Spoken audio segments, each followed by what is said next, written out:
Ang kwentong ito ay hango sa totoong buhay.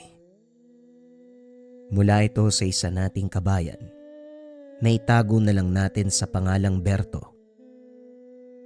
Taong 1999, Tacloban. Magmula nang dumating sa probinsya, naging maingat na si Berto. Tubong syudad, pero naniniwala sa mga kasabihan, lalo na kung may kinalaman sa lamang lupa. Ang lolo Topacio kasi ay isang albularyo. Paminsan-minsan dumadalaw sa kanila. Palaging may baon na istorya tungkol sa ganitong klase ng nilalang. Saglit man, pero natatandaan ang bawat salita. Isa sa hindi makakalimutan ay ang pagsabi ng tabi-tabi po kapag nasa mapunong lugar o kahit sa mayayabong na halaman, kahit lalabas sa gabi. Sa bakuran o likod bahay lang ay hindi kinakalimutan ang pagsabi nito. Natutuwa naman ang kinakasamang babae na malakas din ang paniniwala sa ganito. Mahal, tubong syudad ka pero nagtutunog probinsyano dahil sa pagsabi ng tabi-tabi po. Hindi mo talaga nakakaligtaan ano? Mabuti na rin yan para maiwasan ang pagkakasala sa mga elementong hindi nakikita. Kahit salita lang yan, malaking tulong pa din. Wika ni Odessa. Sa katunayan, hindi pa sila kasal. Pero ito na ang tawagan dahil balak nang magsama sa habang buhay. Nakwento na sa'yo dati ni Lolo Topacio, hindi ba? Albularyo yon sa probinsya nila. Sa tuwing bumibisita siya sa amin, palaging binabahagi yung tungkol sa nakakalabang elemento. May gabay nga raw siyang duwende na tumutulong sa lahat. Sa gamutan, sa pagtulong sa mga tao, ganun. Hindi ko akalain na pwede pala magkasundo ang elemento at saka tao. Kung albularyo nagsabi, maniwala ka talaga. Marami silang alam sa ganyang usapin eh. Inaral nila, personal na nakakaharap ang iba't ibang elemento at nilalang. Kahit nga mga aswang at diwata pa yan eh. Malawak ang kaalaman nila pagdating sa mga bagay na pwedeng gamitin para kontray ng mga ito. Ang pinakagusto ko kapag bumibigkas ng orasyon o dasal, para silang nagmimilagro. Nakakamangha pero hindi may kakailang sakripisyo nila. Buwis buhay ang ganitong tungkulin. Isang pagkakamali lang, maaari silang mamatay. Kung makapagsalita naman to, parang ang lawak na ng alam. Nga pala, pupunta lang ako sa taniman natin. Maunguha ng talbos ng kamote. Pang-ulam natin mamaya, maiwan muna kita rito. Babalik din ako kagad. Pagkatapos kunin ang buslo at gunting, lumabas na si Berto at nagtungo ng taniman na ang layo ay aabutin ng ilang minutong lakaran. Pagkarating doon ay kagad nanguha. Mabilis na puno ang buslo dahil maraming dahon ang pananim. Sinamahan na rin ng papayang hinog, tanglad, malunggay at kamatis. Lahat nakukuha lamang sa maliit na taniman. Tangka na rin sanang aalis ng masulyapan ang puno ng sili. Maiksi lang ang tangkad ng mismong puno, mga 2 dangkal. Sa natatanda ni Berto, mag-iisang taon na ito magmula ng tinanim, kaso wala ni isang bunga, kumpara sa tipikal na sili. Ilang buwan lang magkakabunga na. Inisip na lamang na baka iba ang lahi nito at aabutin ng ilang taon bago mamunga. Binuksan ang banga ng tubig sa tabi. Kumuha ng isang tabo at diniliga ng sili. Pagkatapos ay iniwan na rin. Pagbalik ng tahanan, abala sa gawaing kusina si Berto. Mahilig siya pagdating sa pagluluto, kaya inako mula agahan hanggang hapunan. Habang isa-isang inilalabas mula sa buslo ang napitas mula sa taniman. Laking pagtataka dahil may sili. Kulay pula at hinog na hinog. Kamot ulong napapaisip. Bukod kasi sa puno na hindi pa namumunga, wala silang pananim na sili. Meron naman sa kalapit na taniman, kaso wala siyang matandaan na namitas. Kipit balikat itong itinabi. Nagsimulang himayin ang mga sangkap. Nang magsalo sa hapunan, muling nagtaka si Berto dahil nakita sa mismong plato ang sili. Sa natatandaan, inilagay ito sa tabi ng lagayan ng mga baso. Si Odessa ang naghahanda ng mesa at hindi ito mahilig sa maanghang. Muli, nagkipit balikat na lamang. Nang oras ng pagtulog, kamot ulong napatitig sa higaan. Sa ibabaw mismo ng banig naroon ang sili. Hindi maiwasang maisip na baka nangunga siya kanina at naikalat ng hindi namalayan. Kaso nga lang, siguradong hindi namitas ng anumang sili. Dinampot ito. Binalikan ang pinaglagyan kanina. Wala roon. Ang tanging makikitang sili lamang ay ang kanyang bitbit. Ilang beses napakurap habang nakatitig dito. Hindi pa malalim ang gabi. Ang aga ko naman yatang minumulto. May nagbumulto bang sili? Ay nako, may problema ba sa akin yung maliit na bunga na to? Diyan ka na nga. Inilagay ito sa ibabaw ng takip ng kaldero na nasa tabi ng lutuan. Isinuwalang bahala at saka nagpahinga. Kinabukasan, pagpunta ng kusina, ang sili mismo ang unang bumungad. Wala sa takip ng kaldero, kundi nasa loob ng paboritong tasa na yari sa kawayan. Kung hindi sinuri, malamang malulunok kasabay ng tubig. Buntong hiningang napakamot sa ulo. Oh, ang aga-aga ang init ng ulo mo. Mahal, wala ka ba napapansin dito sa sili? Wika ni Berto, sabay lahad ng palad na merong sili. Napakunot ang noo ng asawa sabay iling. Natawa pa dahil sa paningin nito. Hindi sili ang hawak, kundi maliit na tangkay ng malunggay. Nagpapatawa ka ba, mahal? Paano magiging sili at tangkay ng malunggay yan? Diyan ka na nga muna. Bibili ako ng kape at saka tinapay sa labas. Lalong naguluhan si Berto dahil sili naman talaga ang hawak niya. Pero batay sa reaksyon at sagot ng asawa, tangkay ng malunggay. Naupo siya sa harapan ng mesa. Inilagay ito sa ibabaw. Tinitigan. Pinisil-pisil. Inamoy pa para makasigurado. Sili naman talaga to ah. Paanong naging tangkay? Ay nako. Sino ba nagpapatawa sa aming dalawa? Muling itinabi ang sili sa sulok ng kusina. Sa pagkakataong ito, binalot ng plastik at sakay tinali sa laylayan sa tabi. Tinandaang maigi ang pwesto at posisyon. Nagpatuloy ang galaw ng ordinaryong buhay ng mag-asawa. Si Odessa sa gawaing bahay, katulad ng paglilinis at labada. Si Berto naman ay magtutungo sa taniman para asikasuin ang mangilan-ngilan na pananim. Maghapon ng balak na pananatili dahil magbubungkal ng lupa at magtatabas ng damo sa magkabilang bahagi. Tutok na tutok ang atensyon sa ginagawa. Hindi na malaya na siya na lamang mag-isa sa lugar. Pag-angat ng tingin, wala nang natirang magsasaka maliban sa kanya. Nang sulyapan ng araw, mababa na ang sikat nito. Ilang sandali na lang lulubog na sa dakong kanluran. Tumigil na rin sa gawain, nagpahinga sa tabi. Pinagkaabalahan ng napitas na mangga sa daan kanina. Sakto ring nakahingi ng asin sa nadaan ng bahay kaya kumpleto na ang pagkain. Sa kalagitnaan biglang may nag-alok ng sili. Binalingan niya ito. Aba, sakto ang dating mo ah. May mangga, may asin, tapos may sili ka.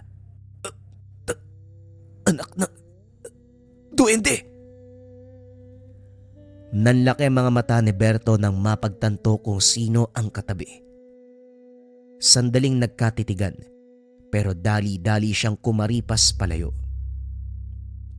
Napailamos ng mukha pagdating ng bakuran. Panay ang pagbuga ng hininga habang hinihimas ang kumakabang dibdib. Damang-dama ang panginginig ng katawan. O mahal, ayos ka lang ba? Anong nangyari sa'yo, namumutla ka? Hindi makapagsalita si Berto kahit anong buka ng bibig. Biglang nawala ng boses. Dumoble ang kaba. Palakad-lakad dahil sa pagkataranta. Paulit-ulit pang sinasampal ang sarili hanggang sa makapagsalita. Pero kusa na ring umurong ang dila. Ayaw sabihin ang salitang duwende. Sa tuwing naaalala ang nakakatakot na itsura ng nilalang, hindi magawang sabihin. Naghanap na lamang ng palusot sa mga katanungan ng asawa. Nang may masmasan, napaisip kung gaano katotoo ang engkwentro ng duwende. Gustong paniwalain ang sarili na namamalikmata. Pero sa kabilang banda, kumbinsidong tunay ang nakaharap. Sa sobrang gulo ng isipan, muling sinampal ang sarili. Kaagad lumapit ang asawa para magtanong. Nag-aalala ito dahil sa kilos niya. Natatakot na ako sa'yo, mahal ha. Bakit ka ba ganyan? Bakit mo sinasaktan yung sarili mo? May nakaaway ka ba dun sa taniman? Kasi kung oo, pwede tayong humingi ng tulong sa mga tiyuhin ko. Saan gano'n yung mga yun? Kinakatakutan sila. Wala naman mahal, wala akong kalaban. Ano lang kasi, yung numero na sana tatayaan ko, lumabas eh. Nasasayangan ako kasi hindi ko tinuloy yung pagpusta. Pagpapalusot ni Berto. Hindi malaman ang dahilan kung bakit ayaw makisama ng dila. Gustong sabihin ng isipan ang totoo, pero lumilihis sa ibang pagdadayla ng bibig. Pinangatawanan na lamang din ng pagsisinungaling para hindi na maghinala si Odessa. Loko ka talaga. Akala ko kung ano na. Yung reaksyon mo kasi nakakadala din eh. Tayaan lang pala. Kung sa bagay, sayang no kasi lumabas yung numero mo. Yung pa rin ba yung palagi mong tinatayaan nung nasa inyo pa tayo? Oo eh. Tama nga siguro si Tatay Ensyo. Kailangan ko magtiis muna dahil barang araw lalabas din yung numero. Kaso yun nga lang nakalimutan kong tayaan. Hayaan mo na, baka hindi talaga para sa atin. Malay mo naman meron pang susunod. Tumango si Berto. Nakahinga nang makumbinsi ang asawa sa ginawang kwento.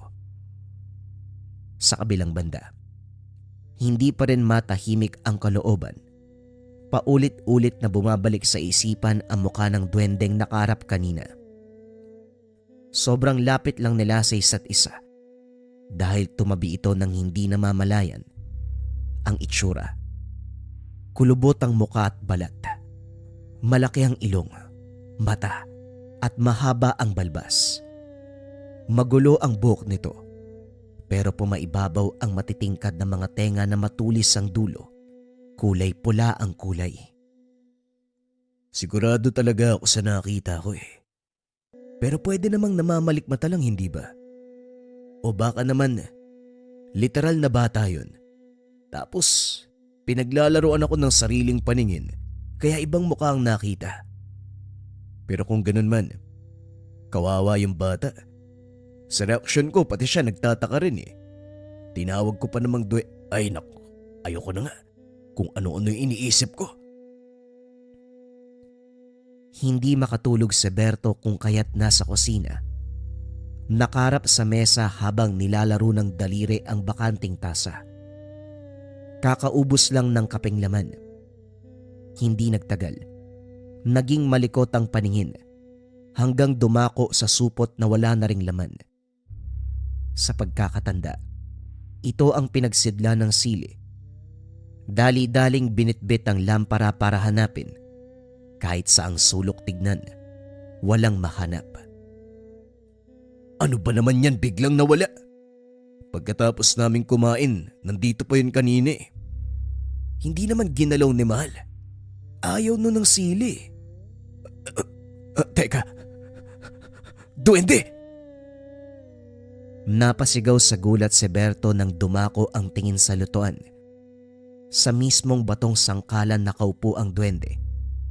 Taglay nito ang mukha ng nakarap kanina doon sa taniman.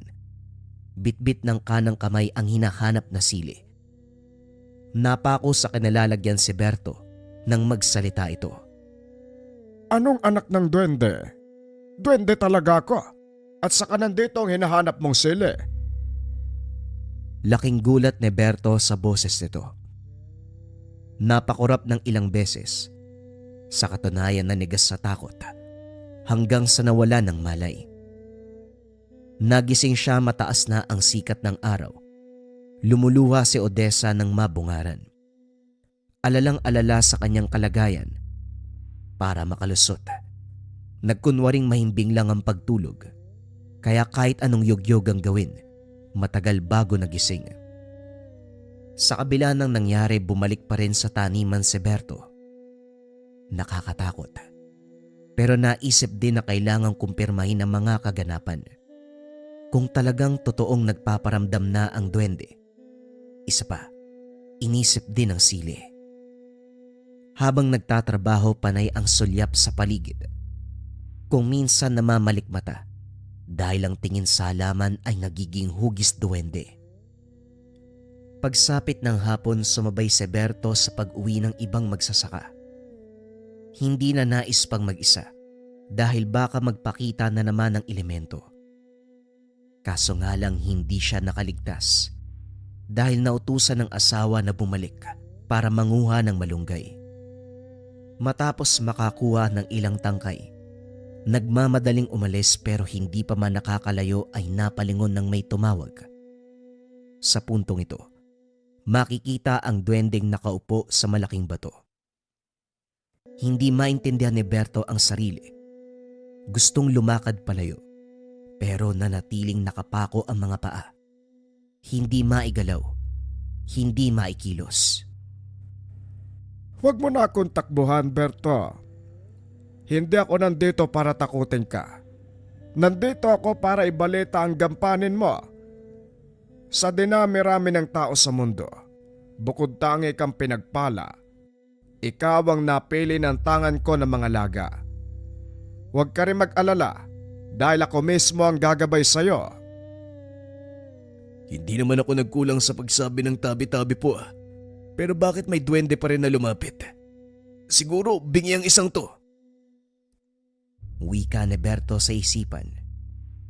Sa kabilang banda ay nanginginig na ang buong katawan. Nagpatuloy sa pagsasalita ang duwende.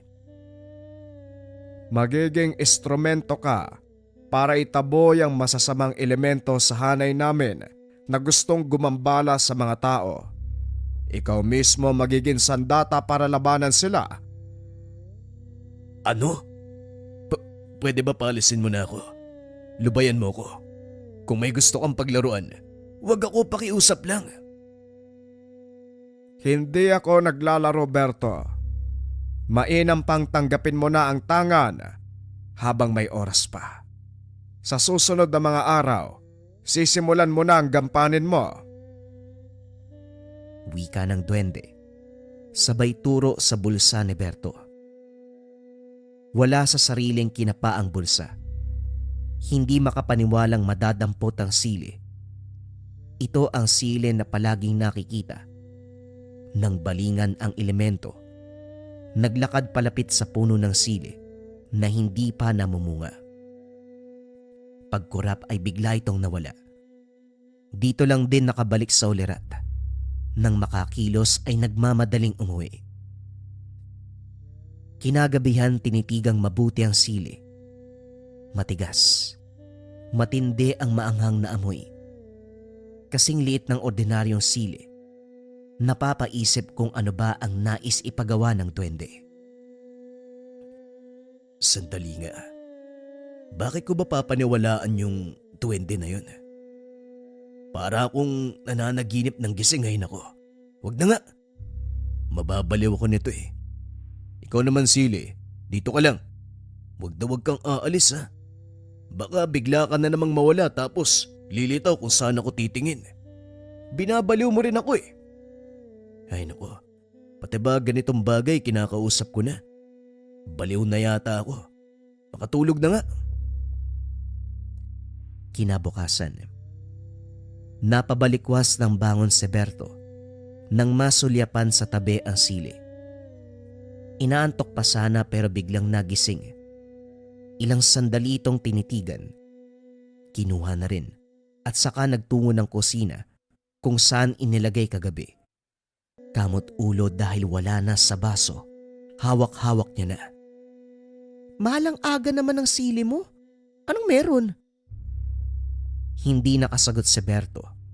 Napako ang tingin sa figurang nasa pintuan ng likuran ni Odessa. Nakatayo roon ng isang duwende. Masyado itong maliit pero malinaw niyang nakikita. Malademonyo ang ngiti. Pula ang nalilisik na mga mata. May pinapaiwatig pero hindi maintindihan. Kaso nga lang, ilang segundo ay kusa itong umalis. Nasunda ng tingin. Sumuot sa damuhan hanggang hindi na nakita. Nagtataka namang sumunod ang asawa sa kanya. Mahal, ayos ka lang ba? May nakita ka bang hindi ko nakikita? Sa reaksyon mo parang nakakita ka ng kung ano ah. Hindi. Wala naman. O siya, amin na. Iluluto ko na yung dala mong gulay. Ginising mo sana ako para kumuha ako dun sa taniman. Maimbing kasi yung tulog mo kaya ako na ang kumuha. O sige na, ikaw nang bahala sa pagluluto. Pupunta lang ako ng tindahan para makabili ng bigas. Naging abala si Berto sa gawaing kusina. Hindi napansin ang pagbalik ng asawa. Namalaya na lamang na humingi ito ng tulong para malagyan ng pamahid ang likod. Nagrereklamo sa biglaang pananakit. Paghawi ng damit, bumungad ang bakas ng sugat sa balat. Namumula. Malinaw na nakikita ang gumagalaw na bulate sa laman. Hindi rin maintindihan ni Berto ang biglaang pagtalas ng paningin. Masyadong malitang sugat na hindi kayang makita ng ordinaryong mata. Nilagyan ng pamahid, pero sa halip na magsara ang sugat, lalong naging aktibo ang bulate sa loob. Hindi naman ako nagbubuhat ng mabigat pero ang sakit ng likod ko. Parang paulit-ulit na hinahampas ng kahoy. Bakit balikat? Ang hirap tuloy igalaw. Magpapahinga nga muna ako, mahal. Hinayaan ni Berto ang asawa. Siya naman ay hindi mapalagay. Ilang sandali pa nabungaran sa damuhan ng duwende. Yung kanina ay nagbalik. Nahinto sa pagakbang nang makita siya. Hindi rin maintindihan ng reaksyon dahil sa halip na manindak kagaya kanina. Takot ang makikita sa mukha nito. Sinundan ng mga mata. Napagtantong sa hawak na sili na katingin. Kumaripas ng takbo ng balikan ng pansin. Dahil sa reaksyon ng elemento, naagaw ang atensyon ni Berto sa sili. Tinignan ng mabuti. Ilang sandali pa lumitaw na naman ang isa pang duwende. Ito ang nagbigay sa kanya ng sili. Siguro naman may ideya ka na sa sili na yan. Kailangan mo rin kumilos bago tuluyang mabiktima ang asawa mo.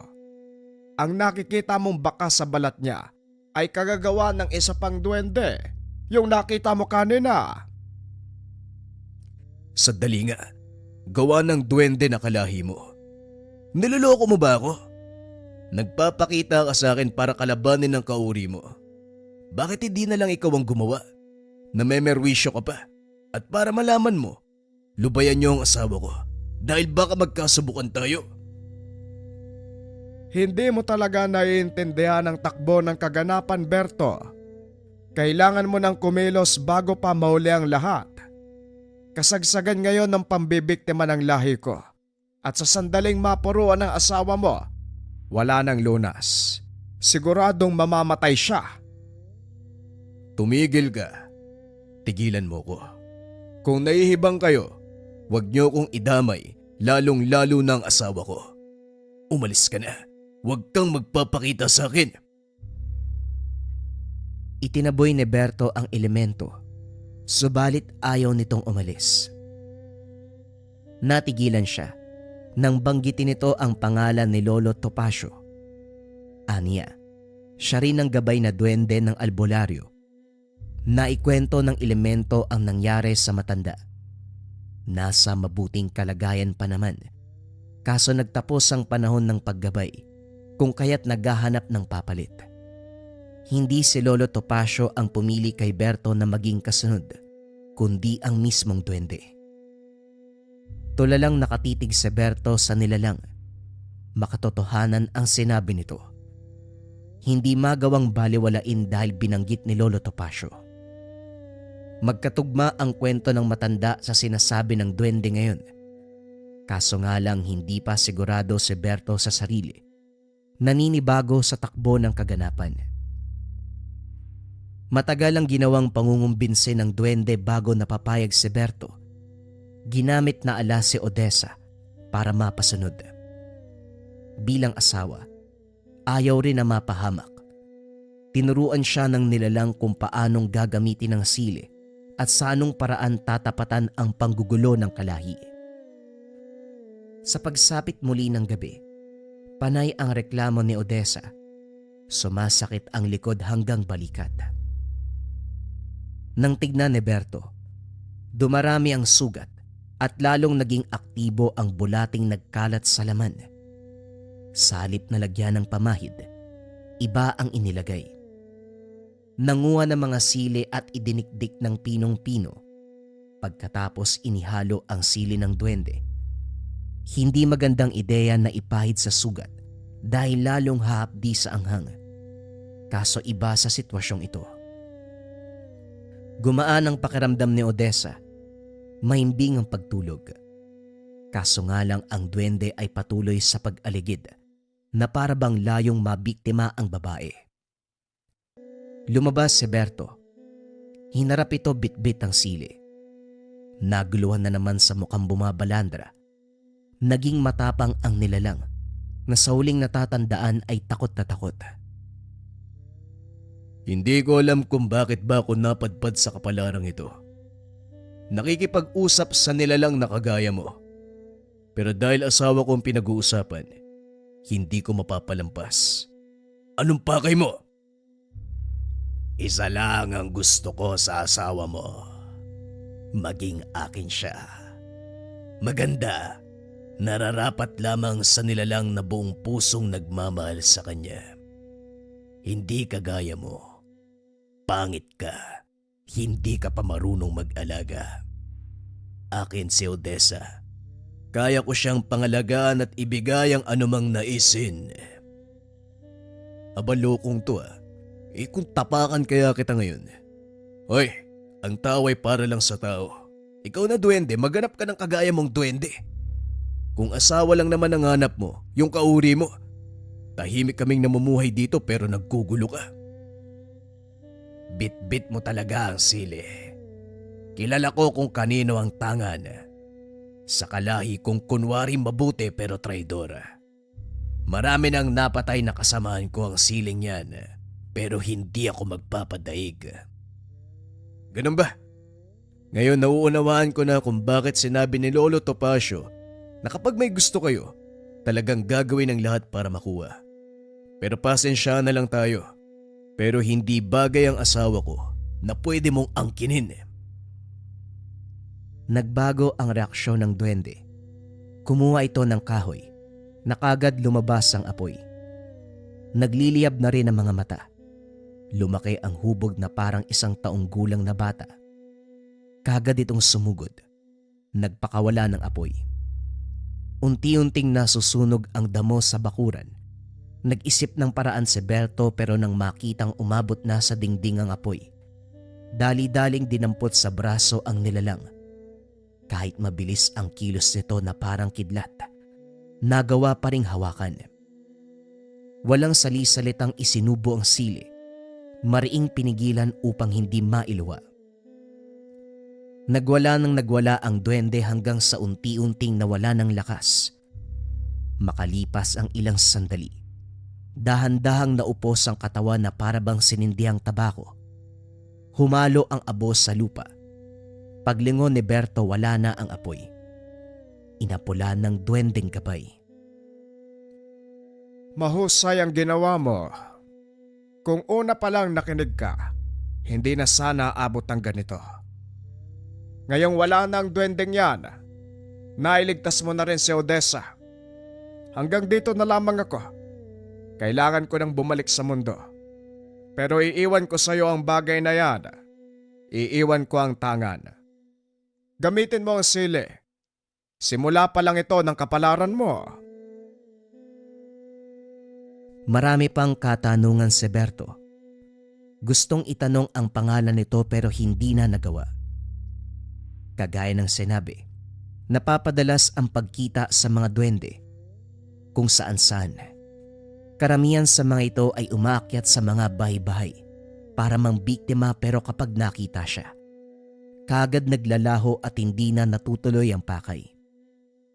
Hindi niya alam kung ano ang nangyayari, pero ipinagpasalamat dahil wala ng taong napeperwisyo. Nang magkasundo, umuwi ng probinsya sina Berto at Odessa. Dinalaw si Lolo Topacio. Matanda na ito pero patuloy pa rin sa pagtulong sa kapwa. Maraming nagtitiwala. Humingi ng saklolo para tubusin ang pagkakasala sa iba't ibang elemento. Hindi muna bumalik si Berto. Sinamahan ng matanda. Nagpresentang tumulong. Magkatuwang sa gawain. Naging usap-usapan din nila ang tungkol sa duwende. Kagaya ni Berto, hindi ito nagpakilala sa matanda. Duwende lamang ang tawag. Binigyan din niya ako ng sili na siyang ginagamit ko para lalong mapabuti ang tungkulin. Mutya kong tawagin. Lumilitaw din ang duwende, lalo na sa pagkakataong naguguluhan o natatagalan ako sa pagresolba ng problema. Kaso lang, ayaw magbigay ng pangalan. Hindi ko na lang din pinilit. Ikaw, pagbutiin mo ang binigay niya. Pangalagaan, bigyan ng halaga. Matapos ang matinding pakikipaglaban, nagpaalam si Berto dahil kinakailangan ding asikasuin ng asawa na naunang umuwi. Pagdating sa tahanan, wala nang naging problema. Maayos na ang kalagayan. Balik sa nakasanayang buhay. Gayunpaman, kahit wala nang pagpaparamdam, inalagaang mabuti ang iniwang sili. Hindi hiniwalay ni Berto dahil kung ilalagay malayo sa kanya, mapapansin na lamang na napupunta muli sa tabi niya. Ginawa itong palawit na kwintas. Kasabay ang pagsagana ng buhay. Nagkaroon ng permanenteng trabaho. Nagkaroon ng sariling tahanan.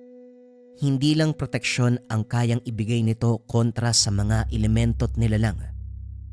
Nandito ang kayamanan. Nandito ang kapayapaan. Ito ang biyayang dala. Namut siya ng sili. Nabigay ng duwende.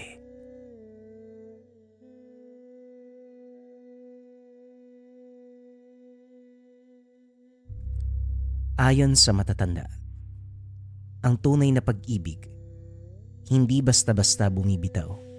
Pero kapag masyadong kinulong, paminsan hindi lang puso ang nawawala, maging ang kaluluwa.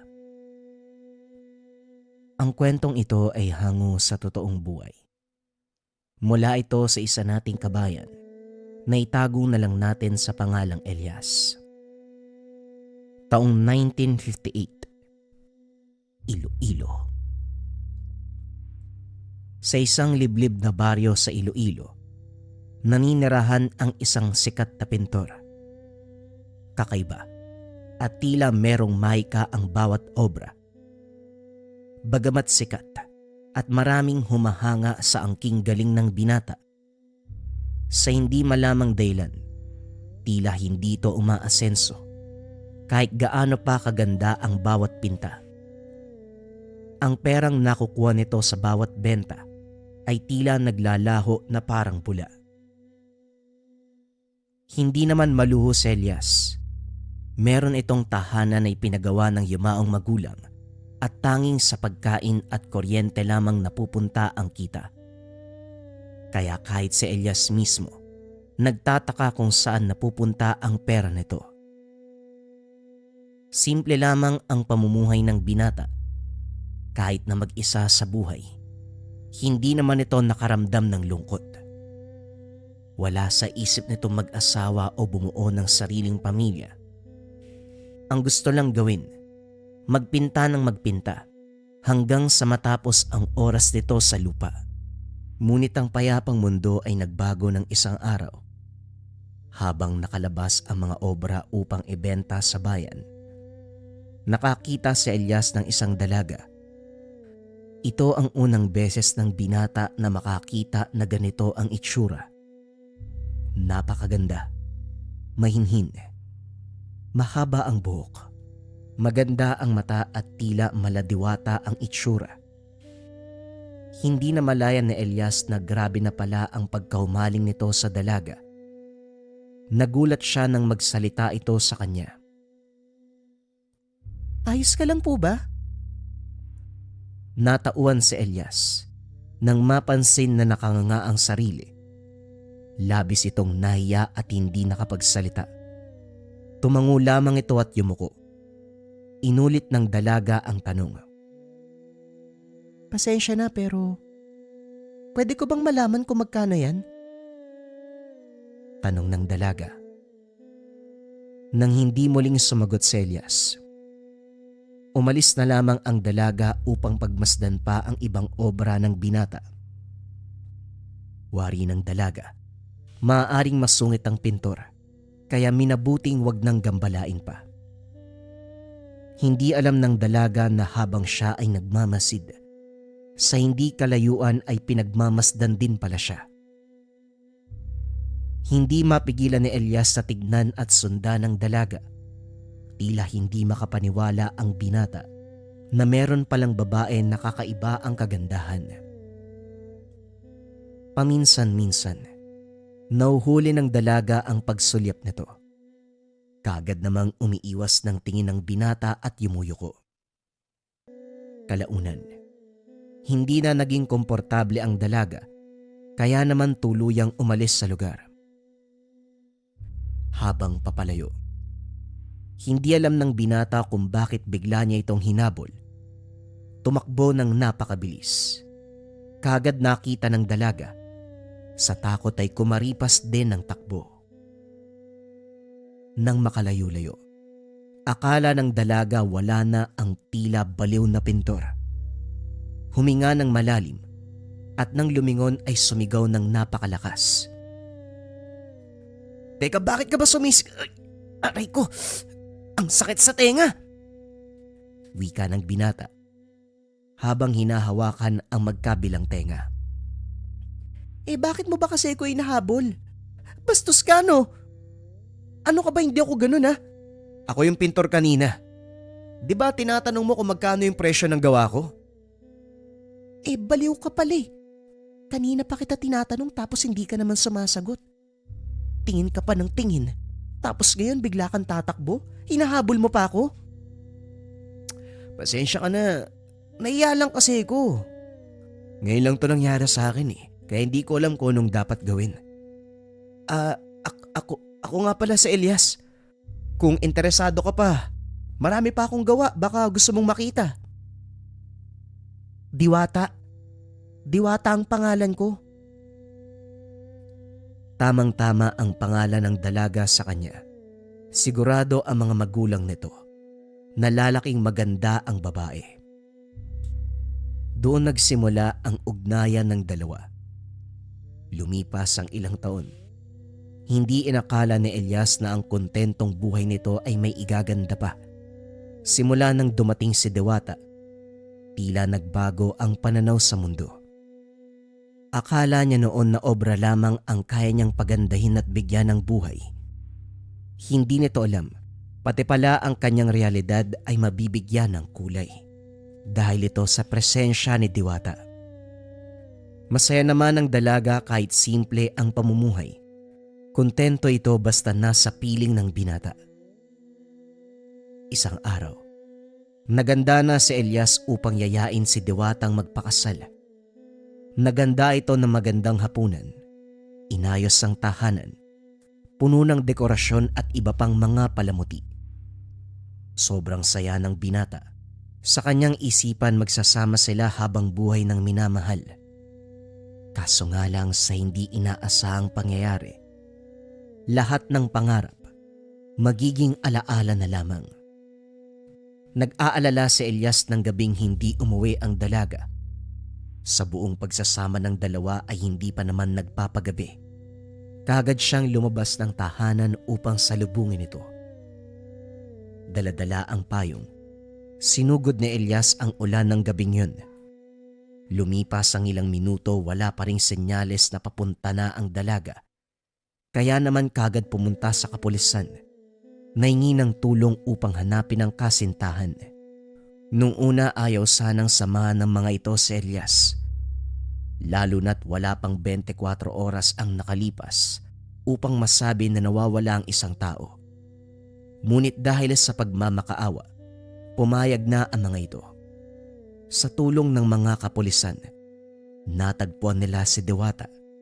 Kaso nga lang wala ng buhay. Napasigaw na lamang si Elias ay nagpis. Yakap-yakap ang katawan. Tila pinagsukluban ng langit at lupa si Elias. Hindi nito matanggap na ganun-ganun na lamang nawala ang kasintahan. Nangako naman ng kapulisan na iimbestigahan ang kaganapan. Habang nag-aantay ng balita sa tahanan, sinira ni Elias ang mga hinanda para sana sa pag-aalok nito ng kasal. Uminom ng uminom hanggang sa tuluyang malasing. Ilang araw ang lumipas bago nakabalik ang mga pulis. Pagkatok nila ng pintuan, tumambad si Elias. Tila hindi pa naliligo o nag-aayos mula ng gabing iyon. Magulo ang buhok at puro suka ang damit. Bagamat gusgusin ng itsura, ginawa pa rin ng kapulisan ng makakaya upang sabihin sa binata ang nangyari. Ayon sa mga ito, matagal na daw natitipuhan ng ilang kalalakihan ng kanyang nobya. Kaya naman nang makitang naglalakad mag-isa, sinalakay. Hindi na kontento ang mga kawatan sa pangbababoy sa kawawang babae. Pinaslang pa nila ito upang hindi na makapagsumbong. Tila sinaksak ng ilang beses ang puso ni Elias nang marinig ito. Labis na galit, pagsisisi at lungkot ang naramdaman ng binata. Sinisisi niya ang sarili na hindi man lang nito nagawang sunduin ng maaga ang kasintahan. Kung binantayan o sinamahan sana niya ito ng mabuti, hindi sana magagawa ng mga kawatan ang krimen. Huwag kang mag-alala. Nakakulong na sila eh. Sinisiguro namin sa'yo, mananagot ang may gawa nito sa nobya mo. Nakikiramay kami ha. Pero kailangan na naming mauna. Nagpasalamat si Elias sa tulong at kalaunan kinuha na ng binata ang bangkay ni Diwata. Inilibing niya ito sa tahanan, ang tahanan na punong-puno ng kanilang memorya. Dinala ni Diwata ang kulay at kasiyahan kasama sa ilalim ng lupa. Bagamat nasanay mag-isa noon si Elias, ngayon lamang nalaman ng binata na ganito pala ang pakiramdam ng tunay na nag-iisa. Nagkulong ng ilang buwan si Elias sa tahanan. Halos hindi ito natutulog o kumakain ng maayos. Labis ang pangangayayat nito. Lumalim na rin ang mga mata. Walang ibang ginawa kung hindi magpinta. Puro mukha ni Diwata ang bawat obra. Tila bawat memoryang kasama ay inaalala upang iguhit. Bawat pwesto o anggulo, nakaharap, nakatagilid o nakatalikod, lahat ng larawan ay pinipinta. Hindi na mabilang ang mga papel o canvas na ginawa ng binata. Tanging alaala na lamang ng mahal ang nagpapanatiling buhay. Hindi na rin mabilang kung ilang beses sinubukan ni Elias na tapusin ang sarili. Wari ng binata, maaaring makakasama nito ang minamahal sa kabilang buhay. Kaso nga lang, hindi kayang tuparin ang plano. Inubos na lang na Elias ang panahon kakaguhit dahil ito lamang ang paraan upang manatili sa alaala ng binata ang kanilang pagsasama. Hanggang isang araw, may kumatok sa tahanan. Malakas ang ulan ng gabing yun. Ilang beses kumatok ang tao sa labas, ngunit hindi siya kumikibo. Habang tumatagal, mas nagiging agresibo ang pagkatok. Dahil sa inis, binuksan ni Elias ang pintuan. Si Manang Andang, isang kilalang albularyo at mangkukulam, bagamat kinakatakutan ng lahat. Dahil sa labis na kalungkutan, hindi natinag ang binata. Hindi nagsalita si Elias. Inantay lamang niya na magsalita ang matanda. Kahit na tahimik ang iyong bibig, malakas ang sigaw ng iyong puso. Wika ng matanda. Isasarado na sana ni Elias ang pintuan. Wala siyang panahon upang makipagbiruan. Marami pa itong ipipinta. Ngunit bago tuluyang magsara, hinawakan ng matanda ang kamay ng binata. Nanindig ang mga balahibo nito. Tila may kakaibang aura at enerhiya ang matanda. Kaya kong maibalik sa iyo ang minamahal mo, iho. Pero lahat ng bagay ay may kabayaran. Wika ng matanda, sabay turo sa mga obra. At ano naman ang meron ako na gusto mong kunin? Tignan mo ang paligid. Wala akong pera o ari-arian na gugustuhin mo. Tugon ng binata habang ipinapakita ang magulong tahanan. Hindi material na bagay ang kapalit nito, iho, kundi ang kaluluwa mo. Dahil sa kakulangan ng tulog at pagkain, sumang-ayon lamang si Elias sa pag-aakalang hindi totoo ang sinasabi ng matanda. Sinarado ang pintuan at bumalik sa pagpipinta. Bagamat sarado ang pinto, tila nanindig pa rin ang balahibo sa leg ni Elias nang marinig muli ang tawa ng matanda na tila nasa likod lamang ito. Dali-daling tumalikod ang binata dahil akala nitong pumasok ang matanda. Ngunit pagtingin ay wala namang tao sa paligid.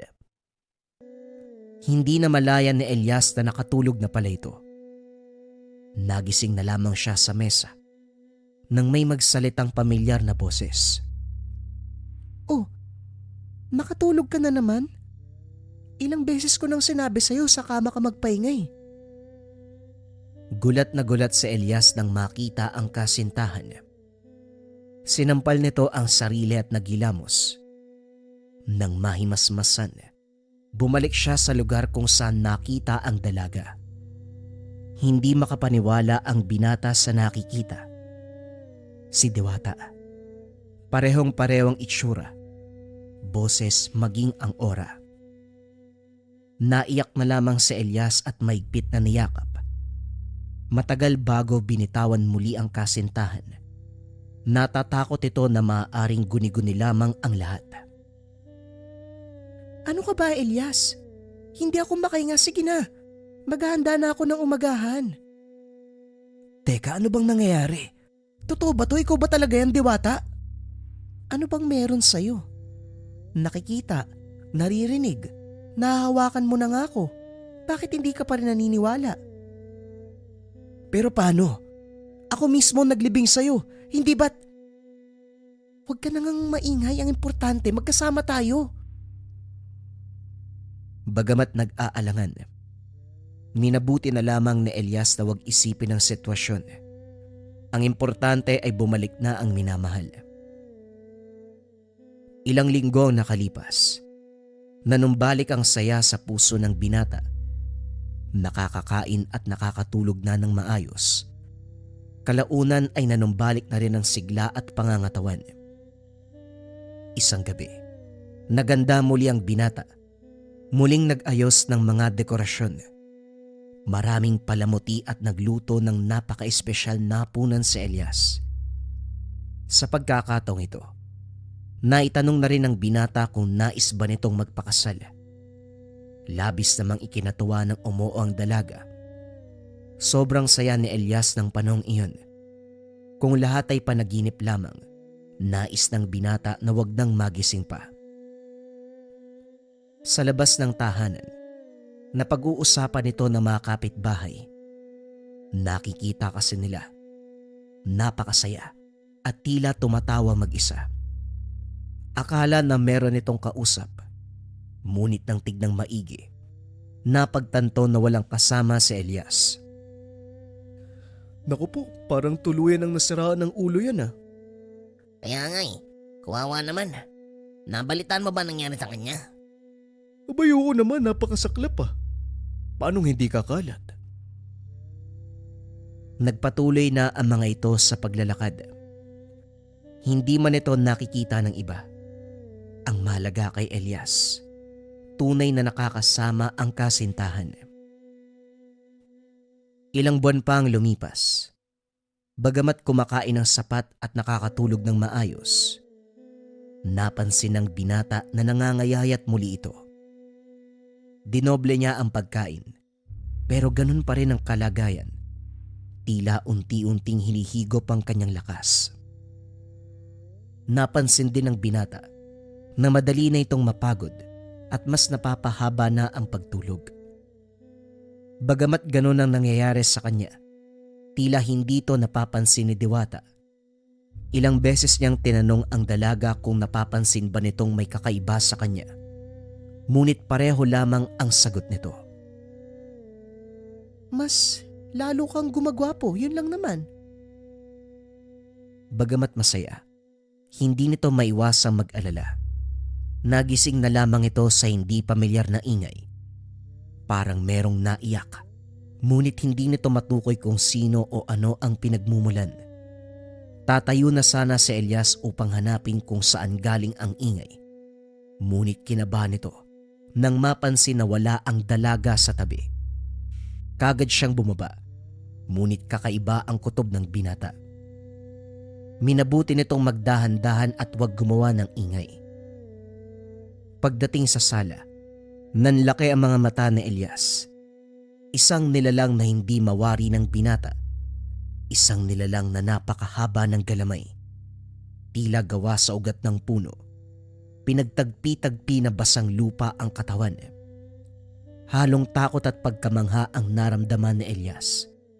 Susuriin pa sana ng binata ang nilalang. Ngunit napansin nito ang kanyang presensya. Tumigil ito sa pag-iyak.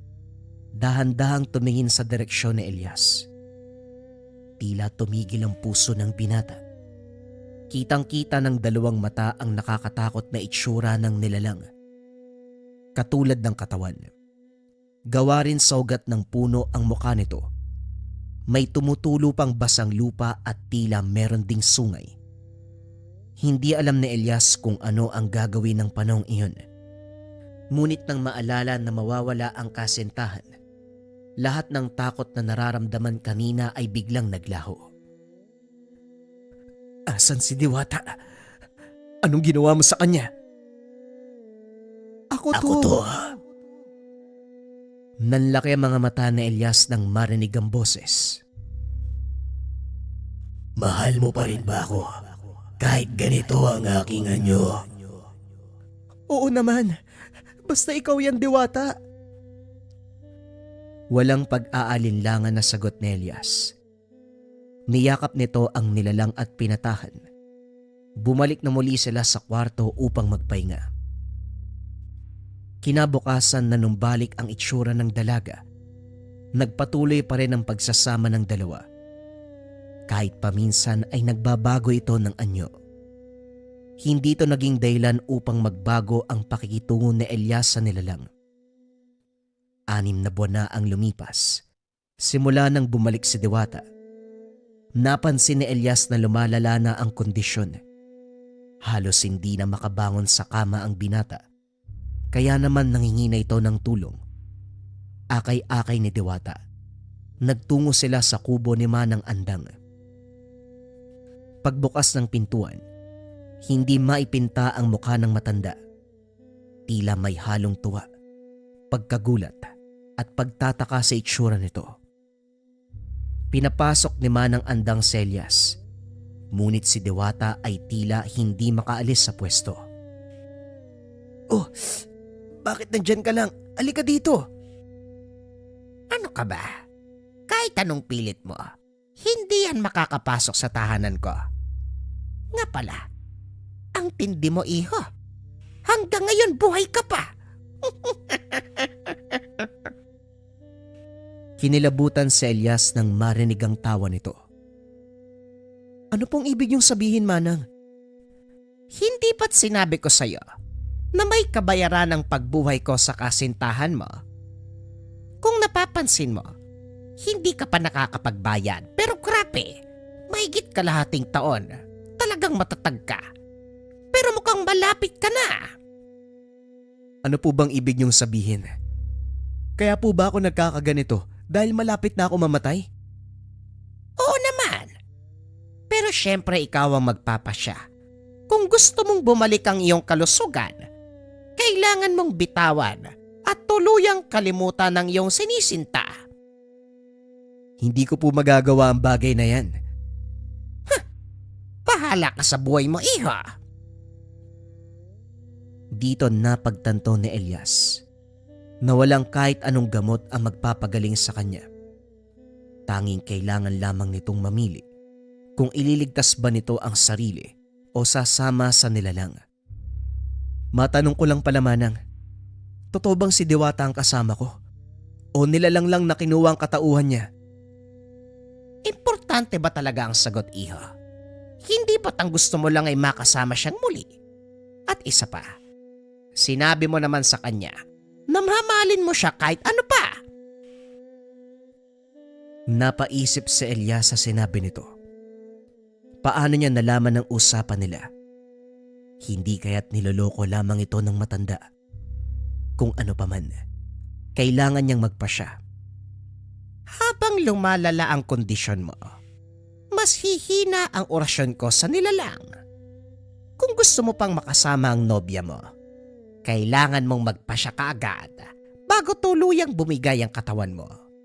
Dahil kung hindi, ang makakasama mo habang buhay ay ang alaga ko.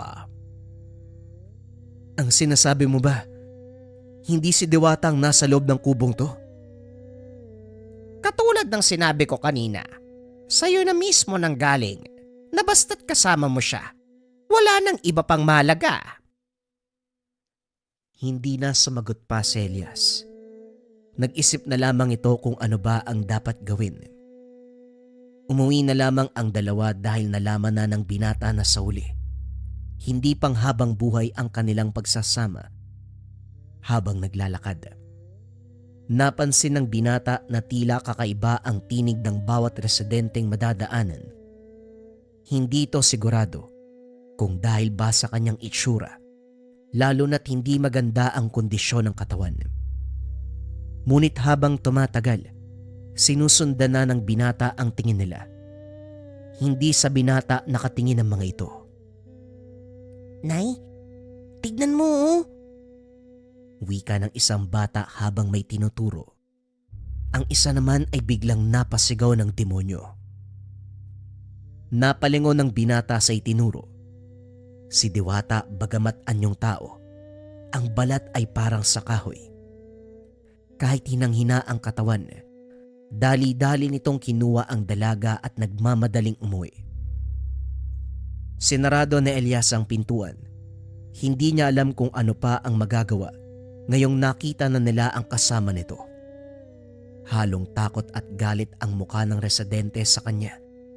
Tila hindi nito tanggap ang nilalang nakasama. Umiyak ang nilalang, bagamat ilusyon lang ang lahat. Nagpapasalamat pa rin si Elias dahil nadama nito ang tunay na pag-iibigan. Dahil hindi kalakihan ng bayan, mabilis kumalat ang balita. Madaming nabahala, natakot. Alam nila na gawa sa itim na mahika ang nilalang. Alam din ng ilang residente na sa oras na mamatay si Elias, makakalaya ang nilalang. Magiging aswang ito at uubusin ang mga residente. Kaya bago pa mauli ang lahat ay nagpulong ang mga mamamayan.